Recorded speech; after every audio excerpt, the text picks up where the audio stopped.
Hello students. आज हम discuss करेंगे एट जेनिफर्स टाइगर्स। इस पोएम में हम एट जेनिफर्स टाइगर्स के बारे में बात करेंगे। तो अगर आप चैनल पर नए हैं तो सब्सक्राइब करें, वीडियो को लाइक करें और कमेंट बॉक्स में अपने कमेंट्स लिखें। तो शुरू करते हैं। पोएम का नाम है एट जेनिफर्स टाइगर्स और पोइट का नाम है पोइटेस, मतलब पोइटेस है इसकी एड्रिन रिच। इस पोएम में हम देखते हैं कि एक मेल डोमिनेटेड सोसाइटी में पोइटस अपने हस्बैंड के साथ रहती है और उसका हस्बैंड एक एरोगेंट नेचर का है और हमें दर्शाती है कि उसके हस्बैंड से उसके मैरिज लाइफ में कितना पेन है। इस पोएम में कुछ सिंबल्स का यूज़ किया गया है। सिंबल का मतलब होता है प्रतीक। जैसे टाइगर्स को, फॉरेस्ट को, दोनों वर्ड्स को इसमें प्रतीक माना गया है। आगे हम डिस्कस करेंगे ये किस तरह के सिंबल यूज़ किए गए हैं। फर्स्ट क्वेश्चन है, the attitude of the poet towards aunt Jennifer is that of. किस प्रकार का एटीट्यूड है पोइट का? तो यह है सिंपैथी भरा। इसका मतलब ये हुआ कि इसका आंसर है सी।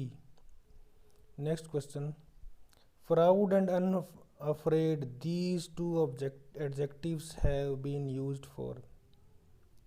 ये दोनों वर्ड किसके लिए यूज हुए एडजेक्टिव? तो ये यूज हुए the tigers on the panel. Aunt जो पैनल बना रही है उसके ऊपर जो टाइगर्स है उनके लिए यूज हुआ है। नेक्स्ट है मैसिव मीन्स। मैसिव का मतलब इसमें यूज हुआ है आंट के ऊपर जो हैवी बर्डन है उसके लिए। तो इसका आंसर है ह्यूज, बहुत बड़ा। Next, why is she finding the needle so hard to pull. Aunt Jennifer को नीडल चलाना इतना मुश्किल क्यों लग रहा है, उस वुल में से नीडल को निकालना। तो इसका आंसर है B, because of trembling heads. क्योंकि उसके पति के ओवर कंट्रोल की वजह से उसके मन में डर बैठ गया है। Next, how do the prancing tigers look. वो उछलने कूदने वाले टाइगर्स किस प्रकार लगते हैं? तो इसका आंसर है B, just like topaz. Next question है, she was mastered by is a reference made to. इतने दुख तकलीफ़ें सहने के बाद में वो मास्टर हो गई थी, इसका क्या मतलब है? तो इसका आंसर है A, hardships and difficulties that aunt Jennifer faced during her lifetime. वो दुख तकलीफ़ें जो कि उसने पूरे लाइफ में सहन की थी उसके बारे में वो मास्टर हो गई थी। Next, what is the meaning of the word chivalric. Chivalric word का मीनिंग क्या है? ये वर्ड टाइगर्स के लिए यूज हुआ है और इसका आंसर है C, commanding and demanding high respect. Next question है, what is aunt doing in the poem. इस पोएम में आंट क्या काम कर रही है? तो वो इसका उत्तर है बी, एम्ब्रॉयडरी। और इसका मतलब होता है कढ़ाई। एक रिंग में वो कढ़ाई कर रही है और उसमें वो टाइगर को बना रही है। नेक्स्ट है, विच words depict the dominant and arrogant attitude of the wild animal in the poem. इस पोएम में किन शब्दों से हमें पता लगता है? तो उनका मतलब है डी ऑप्शन सही है हमारा, डेनिजेंस एंड शिवरलिक, जंगल में रहने वाले और बहादुर टाइगर्स के बारे में। नेक्स्ट है, what is presented through uncle's character. Uncle के करेक्टर से हमें क्या पता लगता है? तो इसका आंसर है डी, मेल चोविनिज्म, मतलब पुरुष कट्टरवाद। यहाँ पे अंकल को पुरुष कट्टरवाद का प्रतीक दिखाया गया है जिसने आंटी को कंट्रोल कर रखा है। Next, still ringed means. Still ringed means का क्या मतलब है? तो इसका आंसर होगा ए, ऑपरेशन विल कंटिन्यू। अब भी उसके ऊपर अंकल ने ओवर पावर कर रखा है, मतलब अब भी उसको कंट्रोल में कर रखा है। Next, what issue does the poem aunt Jennifer's tigers address. किस प्रकार के मुद्दे को इस पोएम में उठाया गया है?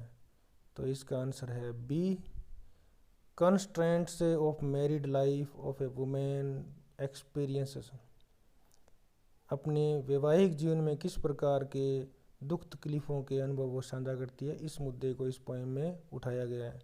नेक्स्ट है tell and interpret the meaning of denizen of a world of green. Denizen of a world of green किन के लिए यूज हुआ है, तो इसका ऑप्शन है सी सही होगा, फॉरेस्ट ड्वेलर्स के लिए। और यहाँ ये फॉरेस्ट ड्वेलर्स कौन है, वो टाइगर्स हैं जो एंट जेनिफर ने बनाए हैं। नेक्स्ट है what is the poet conveying through ant Jennifer's tigers. Ant Jennifer's tigers के द्वारा पोइट क्या कहना चाहती है, तो इसका आंसर है D, female existence and their fear of man. हमने पहले डिस्कस किया था कि टाइगर्स है वो सिंबल है। नेक्स्ट व्हाट डिड ऑर्डिल्स और tough times do in Jennifer's life. Jennifer के लाइफ को इन बाधाओं ने क्या बना दिया था। दे क्रश्ड हर आर्टिस्टिक पर्सनैलिटी, उसका कढ़ाई का काम था तो उसके इस कला को दबा दिया था। Next what did marriage bring for Jennifer. Jennifer विवाह करने से किस प्रकार दुखी थी, तो इसका आंसर है C, loss of freedom and burden as if she has put on a heavy band. उसके ऊपर काफ़ी बोझ था परिवार का, रिश्तेदारी का। Next what is the tone of the poem towards the end. अंत तक इस पोएम में किस प्रकार की टोन थी इसकी, तो इसका आंसर है डी, सैड एंड टेंस्ड, क्योंकि एंट जेनिफर लास्ट तक अपने जीवन के दुख तकलीफ़ों के बारे में बातें करती है। नेक्स्ट क्वेश्चन अपना why did aunt embroider tigers on the panel. उस पैनल में आंटी उन टाइगर्स को क्यों घेरती है, तो इसका मतलब ये हुआ to express her suppressed feelings, अपनी दबी हुई भावनाओं को दर्शाने के लिए। टू एक्सप्रेस हर स्ट्रेंथ्स, अपनी ताकत को दिखाने के लिए।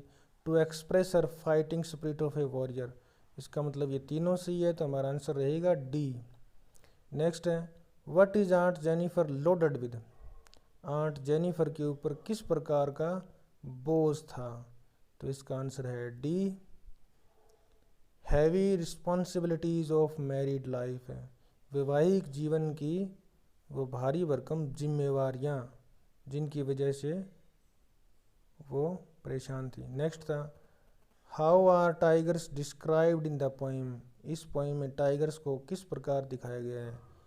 ए है इसका आंसर ए, फेरोशियस, बी है फियरलेस और सी है सिवरलिक। इसका मतलब ये तीनों सही है और हमारा आंसर रहेगा D, all these.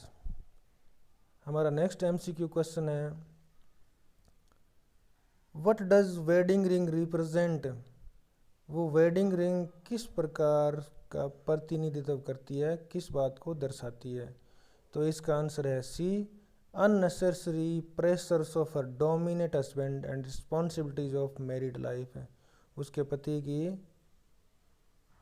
Over power रखना और उसकी जिम्मेदारियाँ। Next the poem aunt Jennifer is written bye.